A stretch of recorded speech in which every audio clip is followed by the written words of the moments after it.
The Hudson River forms the eastern border of Orange County between Orange and Dutchess counties.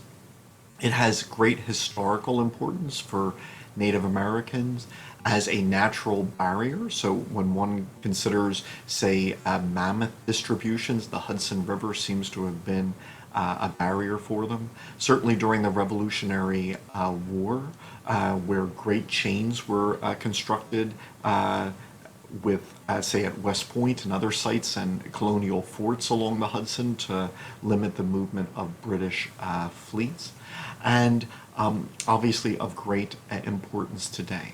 It stretches more than 300 miles from the Adirondacks, where it has its source, flowing southwards into the Atlantic Ocean.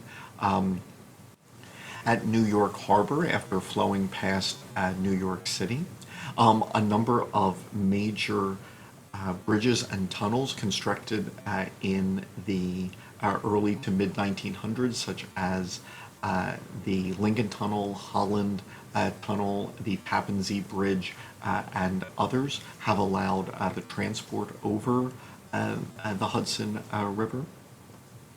As far as environmental areas, this can be accessed at Bear Mountain State Park, where the Bear Mountain Bridge is located.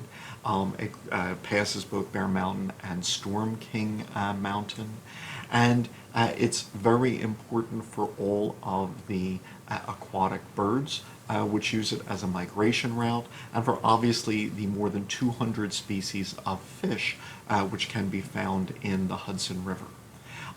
Historically, it was very important as a site for fishing, but because of raw sewage and industrial waste, notably PCBs, which were discharged into the Hudson, commercial fishing had to stop in the mid 70s, and in the 1980s the Hudson River was actually declared as a Superfund site because of the toxic accumulation, and individuals are warned, especially pregnant women and children, against eating fish caught from the Hudson.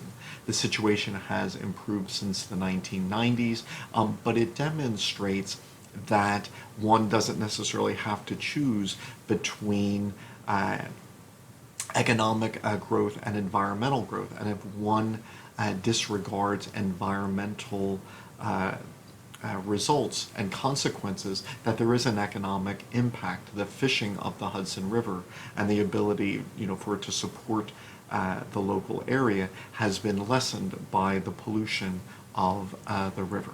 The conditions have improved since the 90s and since the Clean Water Act of 1972, and a number of species are making comebacks, and some continue to be protected, such as the sturgeons, which are on the endangered species list.